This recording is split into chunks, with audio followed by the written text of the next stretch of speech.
YS Jaganmohan Reddy గారు నిన్నటి రోజు అసెంబ్లీలో ఒక సంచలనాత్మకమైనటువంటి మహిళల రక్షణే ధ్యేయంగా ప్రతి మహిళకు ఆంధ్రప్రదేశ్లో ఎక్కడికి వెళ్ళినా కూడా రక్షణ కల్పించే విధంగా ఈ చరిత్రలో ఏ ముఖ్యమంత్రి కూడా చేయనటువంటి దిశ చట్టాన్ని నిన్న అసెంబ్లీలో ప్రవేశపెట్టి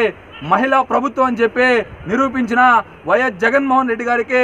విక్రమసింహపురి యూనివర్సిటీ నెల్లూరు వైఎస్ఆర్ విద్యార్థి విభాగం మహిళల చేత ఈరోజు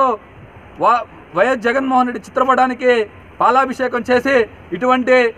చట్టాన్ని తీసుకున్నటువంటి వైఎస్ జగన్మోహన్ రెడ్డి గారికి కృతజ్ఞతలు తెలియజేయడం జరిగింది। ఈ సందర్భంగా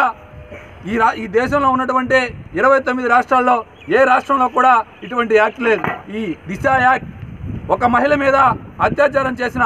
ఒక మహిళ జోలికి ఎవరన్నా వచ్చినా లేదంటే సోషల్ మీడియా ఫేస్బుక్ ట్విట్టర్లో అదేవిధంగా వాట్సాప్లో మహిళలను వేధించడం కానివ్వండి, ఫేస్బుక్లో మహిళలకు అసభ్యకర పోస్టులు పెట్టడం కానివ్వండి, వీటిలో ఏది చేసినా కూడా కఠినమైనటువంటి చట్టాలు తీసుకొచ్చి 21 రోజుల్లో ఉరి శిక్ష లేదంటే సోషల్ మీడియాలో అసభ్యకర పోస్టులు పెడితే 2 సంవత్సరాలు జైలు శిక్ష ఇటువంటి చట్టాలు తీసుకొచ్చినటువంటి వైఎస్ జగన్మోహన్ రెడ్డి గారికి మరొక్కసారి ధన్యవాదాలు తెలియజేసుకుంటూ రాష్ట్రంలో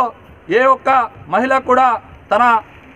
తనకి 2 కూతుర్లు ఉన్నారని, తనకి ఒక భార్య ఉందని, తనకి ఒక చెల్లె ఉందని చెప్పి అసెంబ్లీ సాక్షిగా చెప్పి ఈరోజు ఈ దేశం మొత్తం కూడా జగన్మోహన్